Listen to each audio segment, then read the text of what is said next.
Hi everyone, Carolyn here, and I'm very excited today to be joined by Mike Bithell. Mike is the creator of the game Thomas Was Alone, which a lot of us here in the GameSpot offices were very big fans of. Thank you. And you're here in town now, as GDC is happening here in San Francisco, to show off your new game, Volume. So I don't actually know a whole lot about Volume myself. I know that it's a stealth game, but why don't we just kind of jump right in and take a look at it, and you can kind of tell us all about it. Cool. So yeah, this is Volume. It's a stealth game, I guess, as you can see from the vision cone of the guy down the bottom there, with far too small text. I need to make bigger at some point. It's okay. This is an early build. It really is. It's very It's very work in progress. So it's basically it's a kind of old school, I guess. I mean, like immediately reminded of the original like Metal Gear Solid from this perspective, and the vision cones. You know, reminiscent of the radar that you had in that game. Yeah, so maybe certainly some old school stealth roots here. Definitely. Well, I mean, I was obsessed with Metal Gear Solid. Metal Gear Solid and Deus Ex were basically my two kind of childhood games that I lived off of. I still remember being handed the Metal Gear Solid disc by a friend of my dad's and kind of going a bit crazy for it. But yes, so it is a callback to those games. It's kind of it's old school stealth with that kind of immediate understanding, so you know exactly where everyone is, you know what's going on. Yeah. There's a lot of ambiguity and stuff, which is cool. But I wanted to make a game where you're awesome, where you're like the cleverest guy in the room, working stuff out. Yeah. And this is a bad guy. So here I'm just kind of avoiding him. Right. Basically, every mission you have to get through a space and collect all the gems, these kind of spinning things. Sure. And then an exit appears, and you go through it. So it's that simple. Right. And then you complete the level.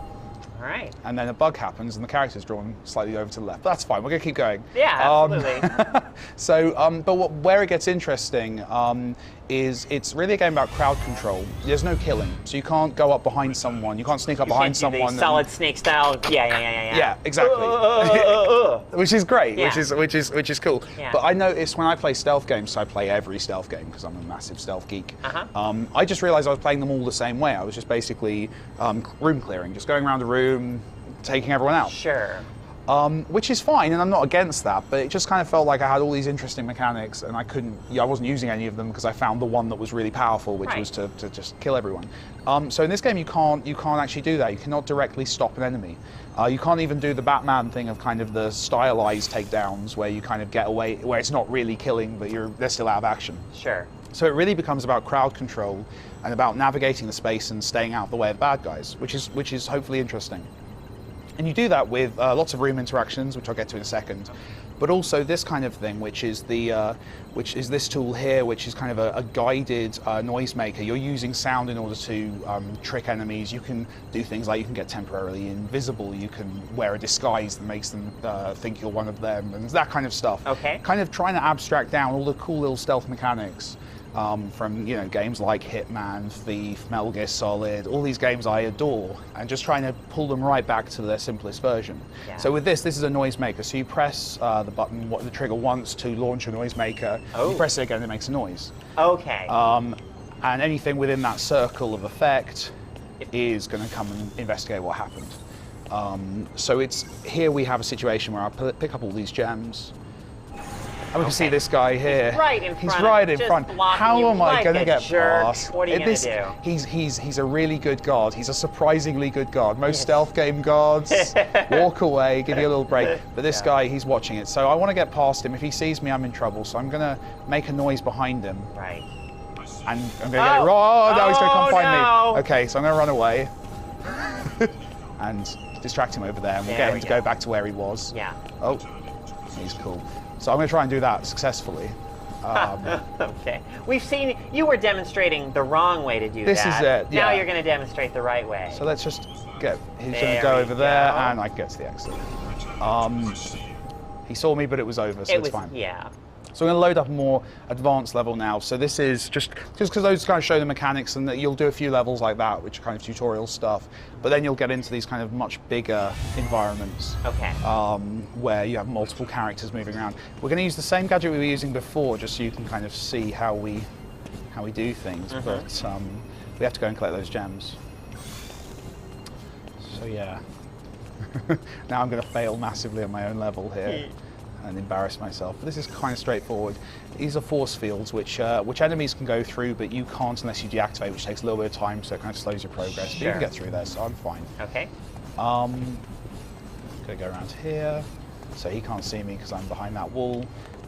And then I have 2 more brilliant guards here blocking this path. They are good. They're very diligent. They're doing their job properly. Yeah. But they have like loads of gems behind them, and I want those gems because I'm a master thief. So I'm gonna kind of lead them out. So I'm gonna use the noisemaker to make a couple of noises in quick succession. Sure. So let's first noise in this gap here, so they'll come out that far. Okay. Then I'm gonna make a noise over here, so they'll go and investigate that and sneak in behind them, kind of Scooby-Doo like.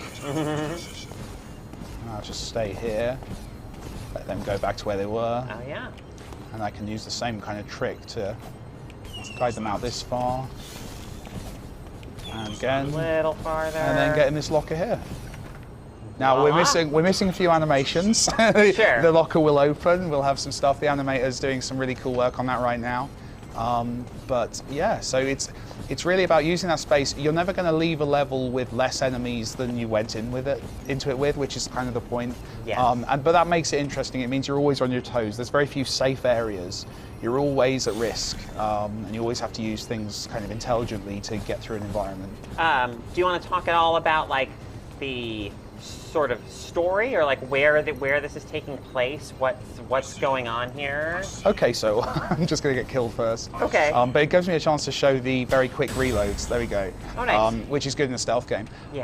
So I'm going to keep trying to play, but I'm probably going to play badly because I'm going to be talking. So no, it's the idea with the story was I kind of sat down. I knew I wanted to tell a cool story. Thomas Was Alone. A lot of people like Thomas Was Alone specifically for the story. Yeah.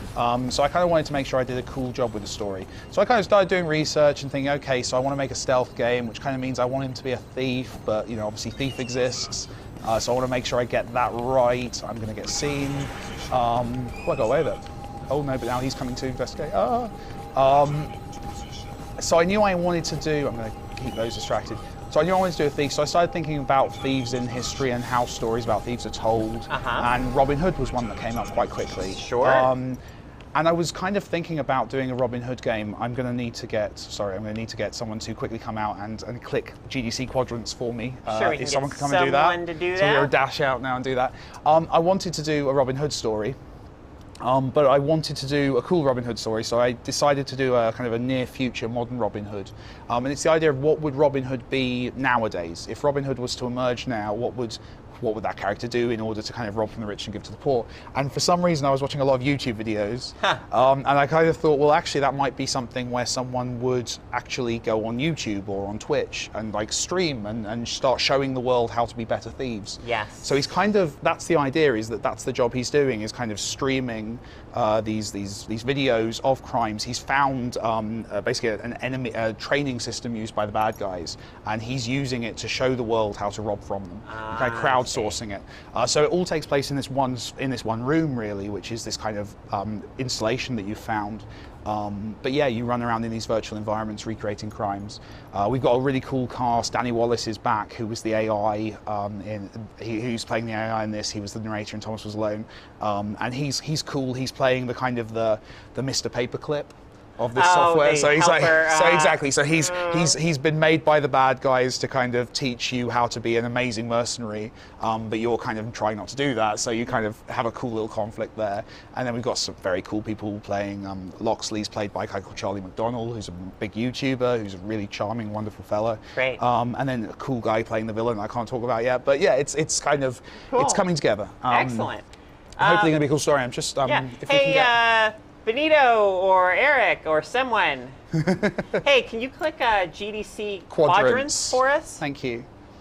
So I'm just going to show a few other gadgets in the game. Cool. Sorry about the problems, by the way, viewers. This is a slightly buggy build, but this is a different map. I'm just going to show you a couple of other gadgets before I show you some other stuff. So we've got here the Folly. Folly, okay. Now the Folly is a tripwire. Ah. So you can place it in there. When they run over it, it'll stun them, but not for very long. So you'll see there, he's only going to be stunned for a matter of seconds, really, and then he'll wake up. And he's not going to be happy. He's going to investigate what went on, but he'll give up quickly because it's a stealth game. Yeah. And just one more other thing is the OOD. And then I think I'm going to show you the editor, because the other thing about this game that's quite interesting is that every level in the game that I've shown so far is made in a specific editor that was made for this game in particular. Yes. So this is, I'll just quickly show you the OOD. The OOD is a noisemaker like before, but instead of being bouncy, this one sticks to a wall I see. and can be used as a timed thing. That's straight out Deus Ex. That's my favorite. The grenades in Deus Ex were fantastic. You kind of launch them at things and distract people. Anyway, what I want to show you now is the editor. So this is what we're working on. The big push with this game was I wanted players to be able to keep playing it. So with Thomas Was Alone, was a kind of 2 to 3 hour single player game. You played it through once, hopefully you enjoyed it and had a good time with the story, but you were done at that point. Sure.